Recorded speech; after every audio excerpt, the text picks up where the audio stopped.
subscribe now दोस्तों and press the bell icon. YouTube channel Never miss an update. जैसा कि आप सभी लोग जानते हो कि आज मैं आपको बताऊंगा कि टच एलसीडी हाउस जो कि एक मोबाइल एसेसरीज वेबसाइट है वो फेक है या फिर सच में वो फेक है और या फिर रियल है। क्या वो सच में प्रोडक्ट भेजता है आपके घर पे, क्या वो जो भेजता है वो सच में सही होता है भी है या नहीं होता है। हर एक सबूत के साथ आज मैं आपको दिखाऊंगा। बने रहिए मेरे ये वीडियो पे और प्लीज़ मेरे वीडियो को लाइक कीजिएगा, चैनल को सब्सक्राइब कीजिएगा। जैसा कि मैं आपको बता दूं, आप चलिए पेमेंट करने के बाद यहाँ पेंडिंग का ऑप्शन दिखा रहा है, स्टेटस पेंडिंग दिखा रहा है।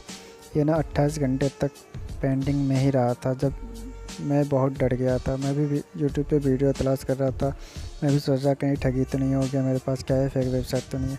लेकिन जब 28 घंटे के बाद ना ऑर्डर शिफ्ट लिखा गया नीचे, जैसे आप देख सकते हैं इन्होंने मुझे 21/8/2020 का डेट दिया था डिलीवरी का, लेकिन इन्होंने 15/8/2020 को ही डिलीवर कर दिया।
और हाँ, सब्सक्राइब करने के बाद घंटे वाले बटन को दबाना बिल्कुल भी ना भूलना, समझे। Thanks for watching.